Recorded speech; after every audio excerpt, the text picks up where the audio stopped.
2009 मध्ये अवधूत गुप्ते दिग्दर्शित झेंडा हा सिनेमा आला होता. राज ठाकरे यांचं शिवसेनेला रामराम ठोकणं आणि महाराष्ट्र नवनिर्माण सेना हा नवीन पक्ष स्थापन करणं या संदर्भाची पार्श्वभूमी या सिनेमाला होती. यातील राज ठाकरे यांच्या भूमिकेशी मिळती जुळती भूमिका साकारणारा अभिनेता होता राजेश शृंगारपुरे. या भूमिकेनं त्याला प्रेक्षकांमध्ये चांगली ओळख निर्माण करून दिली होती. अशा या राजेशचा जन्म 29 ऑक्टोबर 1977 रोजी मुंबईत झाला. राजेशला लहानपणापासूनच एअरफोर्समध्ये जायचं होतं. त्यासाठीची सगळी तयारी त्याने सुरुवातीपासूनच केली होती. शिवाय शिक्षण पूर्ण झाल्यावर तो ॲडमिशन प्रोसेसमध्ये सहभागी झाला होता. मात्र फायनल लिस्टमध्ये त्याची निवड होऊ शकली नाही. जे स्वप्न आपण लहानपणापासून पाहिलं होतं ते पूर्ण होऊ शकलं नाही. या गोष्टीमुळे खरं तर तो निराश झाला होता. मात्र त्याने आपला आत्मविश्वास गमावला नाही आणि त्याला आवडणारं क्षेत्र म्हणजेच मनोरंजन क्षेत्रात करिअर करायचं ठरवलं. परमवीर चक्र या हिंदी सिनेमातून राजेशनं चित्रपटसृष्टीत पाऊल ठेवलं. यात त्याने आर्मी ऑफिसरची भूमिका केली होती.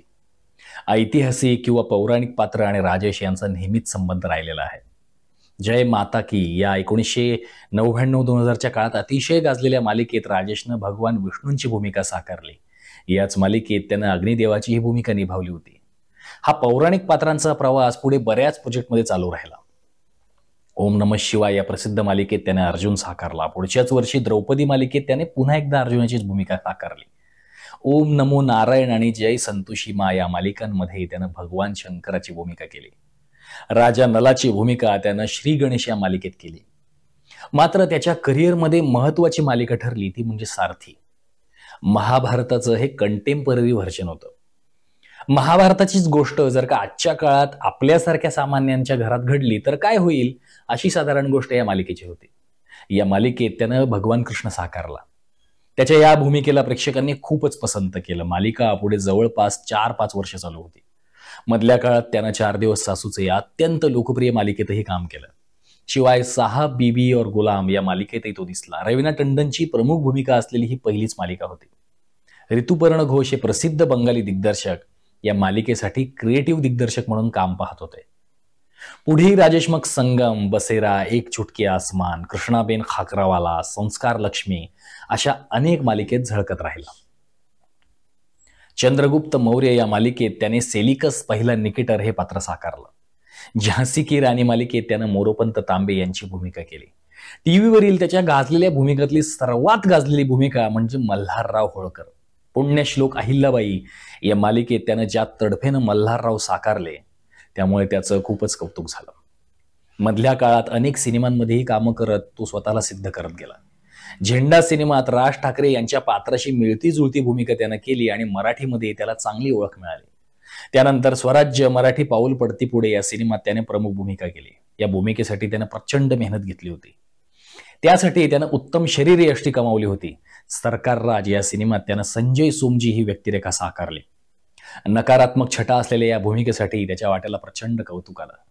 मर्डर 3 मध्येही त्याने साकारलेला पोलीस ऑफिसर कबीर लक्षात राहतो. शंभू माझा नवसाचा या सिनेमात त्याने तब्बल 13 भूमिका केल्या.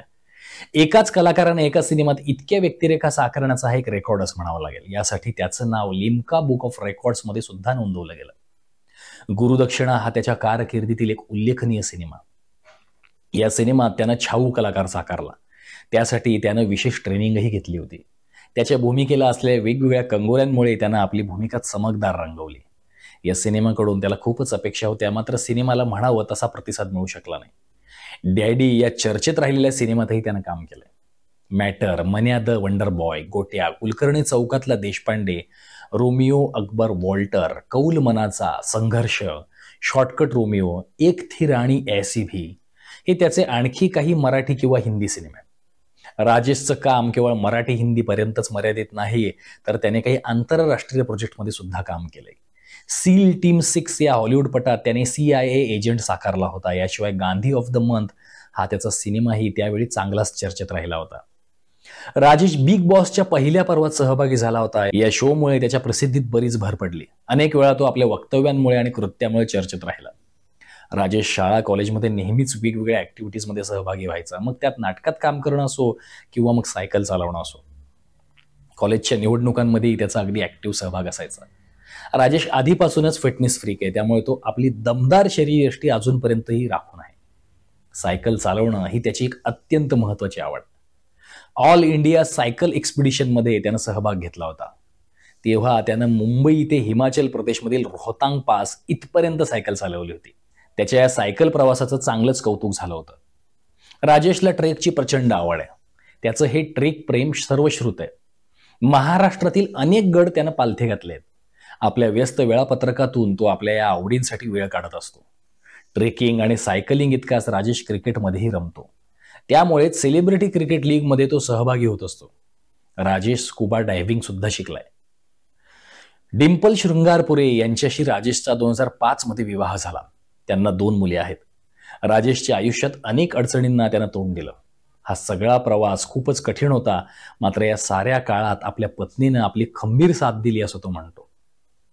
अत्यंत फिट असलेल्या या दमदार अभिनेत्याचा आज जन्मदिन. त्यानिमित्त त्याला बायोस्कोप आर्ट्सकडून मनःपूर्वक शुभेच्छा. बिग बॉसमध्ये वेगवेगळ्या कारणांनी चर्चेत राहिलेल्या राजेशच्या तिथल्या सहभागाबद्दल आपल्याला काय वाटतं हे आम्हाला कमेंट करून नक्की सांगा.